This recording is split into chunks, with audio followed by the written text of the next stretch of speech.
Desde já passando a palavra, então, para a doutora Regina Lúcia Nogueira, que está aqui presencial, e traz o tema letramento em IA generativa na perspectiva da neurociência, governança digital, transparência e impactos cognitivos do Poder Judiciário.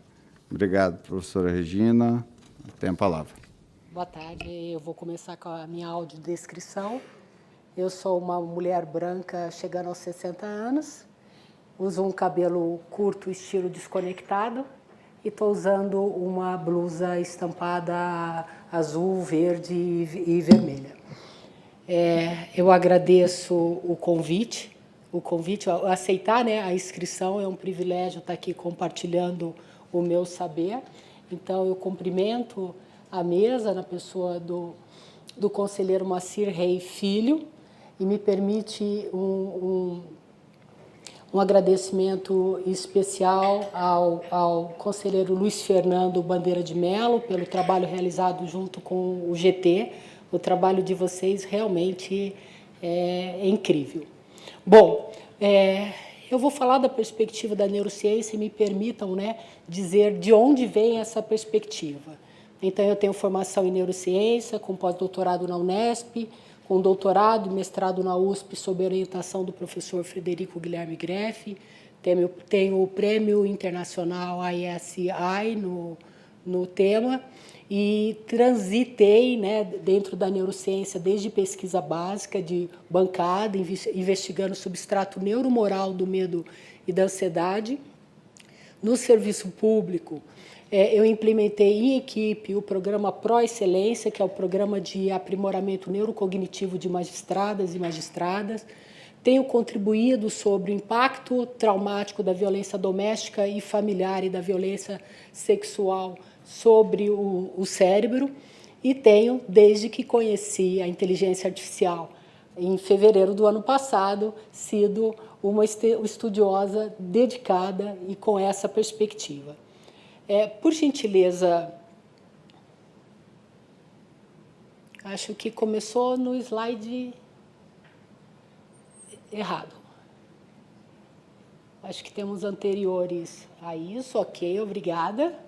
Ok, então, o letramento. Então, vamos para uma definição, né? O que é um letramento em IA generativa na perspectiva da neurociência?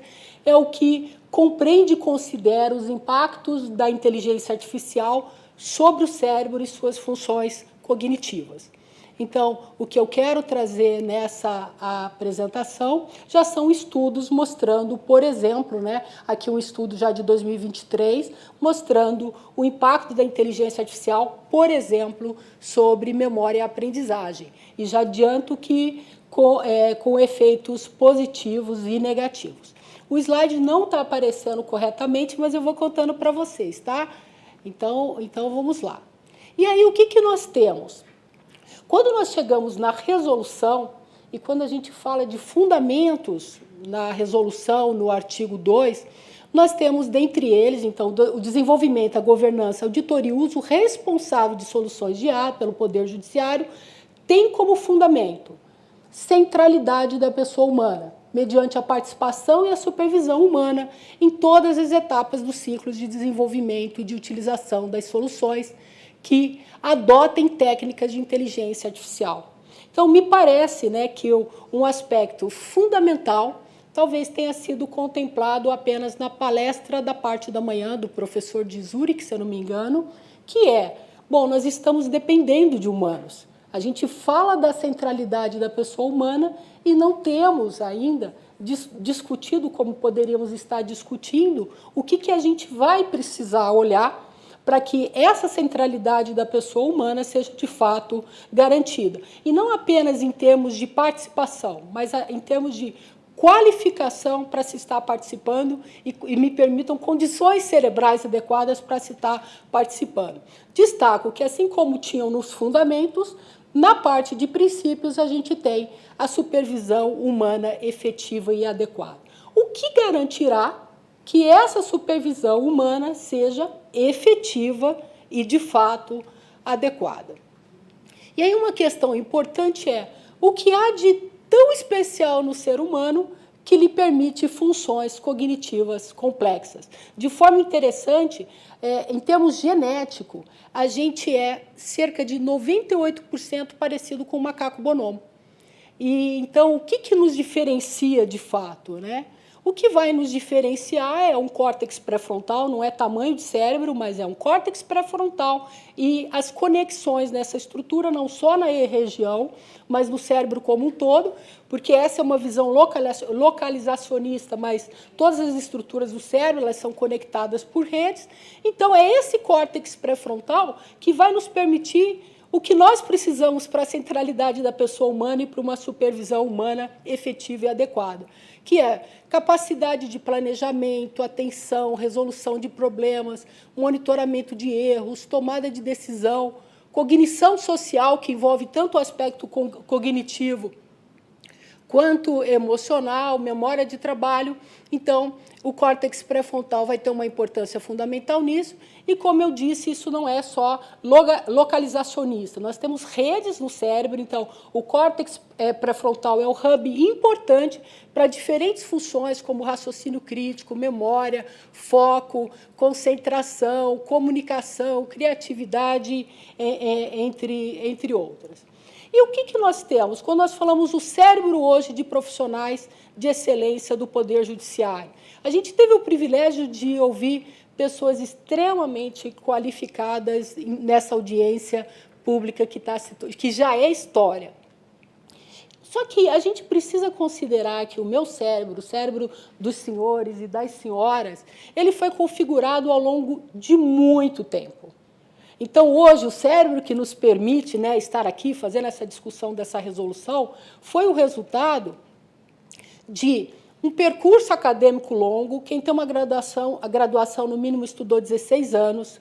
A gente tem lidar com resolução de problemas complexos, autoconhecimento, interação com diferentes perfis de pessoas. Então, nós chegamos ao cérebro que a gente tem hoje por esse percurso.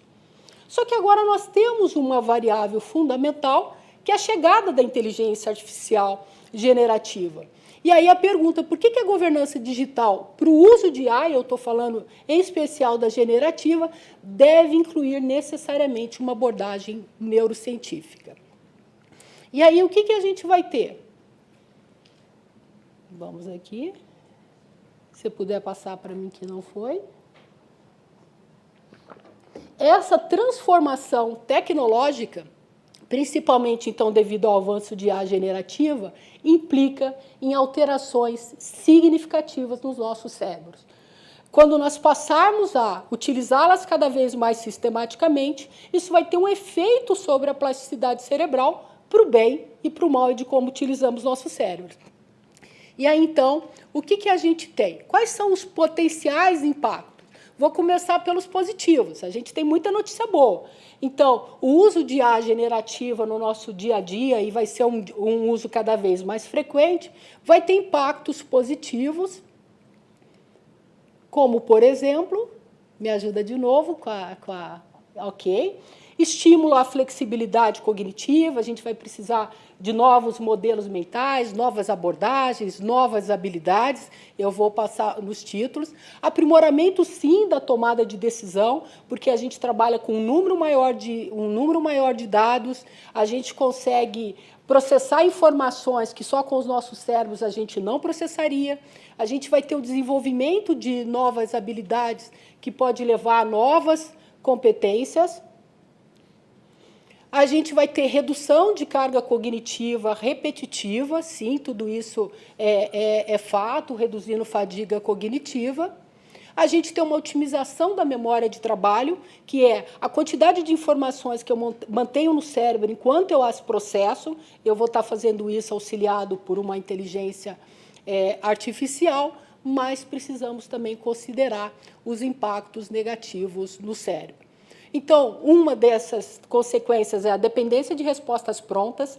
Quem escreveu aqui uma dissertação de mestrado ou uma tese de doutorado sabe o quanto dedicou para se chegar a um resultado final, ou quem escreveu um livro. Então, a gente tende a reduzir a motivação e a necessidade de buscar informação porque vem pronto.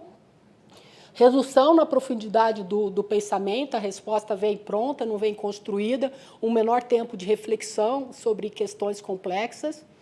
A gente tem diminuição da retenção de informação, então a gente tem impacto sobre a memória, a gente já vai ver que a maioria das pessoas não sabe qual é o celular da mãe, da esposa e etc., né?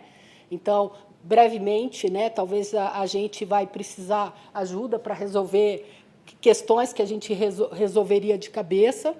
E a gente tem, acho que eu passei mais um, desestímulo à criatividade, não dá para competir com a criatividade, ainda mais para quem tem bons prompts. Erosão da habilidade de fala, de articulação, de expressar. A gente já está num momento que a gente troca... antes eram 140 caracteres, agora é um emotion, né? A gente tem confiança excessiva na precisão da informação, então é uma característica do cérebro. Terceira vez que ela acertou, eu não vou ler a quarta. A gente tende a reduzir esforço. E aí, então, eu vou, diante disso, para algumas propostas para resolução. A primeira proposta, em relação, então, aos princípios, é que essa supervisão, né, a supervisão humana efetiva e adequada no ciclo de vida da inteligência artificial, considerando o grau de risco envolvido e os impactos neurocognitivos. A gente tem profissionais de excelência no Poder Judiciário e a gente vai precisar compreender quais vão ser os impactos sobre esse acúmulo que a gente tem aí ao longo de décadas. A outra proposta é em relação ao 7C, a gente avaliar esses impactos neurocognitivos. Então, além de se considerar o alto risco das soluções técnicas de inteligência artificial desenvolvidas e utilizadas para as seguintes finalidades e contextos, incluindo o potencial impacto neurocognitivo sobre funções cognitivas de magistradas, magistrados, servidoras e servidores do Poder Judiciário, como, por exemplo, memória, raciocínio, julgamento, tomada de decisão. Então, lembro que isso é um valor do judiciário, esse potencial humano e esse cérebro, né, a forma que nós temos os cérebros hoje dentro do Poder Judiciário. Ainda a gente tem um monitoramento contínuo de impactos sobre o cérebro, isso entrando nas medidas de governança, então que inclua aí, né, os impactos novamente neurocognitivos sobre os usuários, como sobrecarga cognitiva, dependência tecnológica e diminuição do esforço intelectual contínuo, que a gente... no letramento sobre os impactos, a gente inclui os impactos neurocognitivos, precisa ser um uso informado, inclusive sobre esses riscos e como mitigá-los. O quinto é uma inserção de neurociência na avaliação dos impactos algorítmico. Então, o tribunal desenvolvedor ou contratante deverá promover a avaliação de impacto algorítmico e neurocognitivo. A sexta, a inclusão de neurociência na composição das equipes interdisciplinares, e aí eu incluí também psicologia, medicina e neurociência.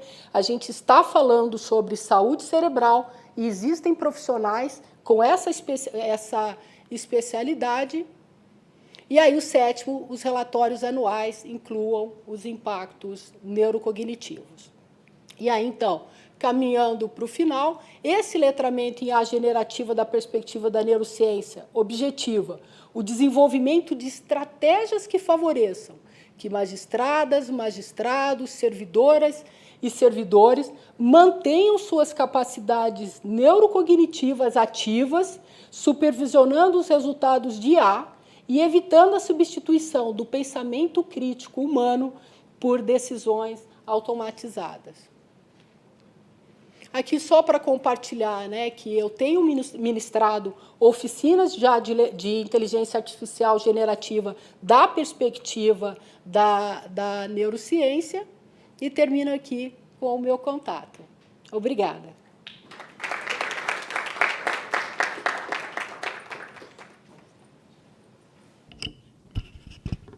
Obrigado, professora Regina.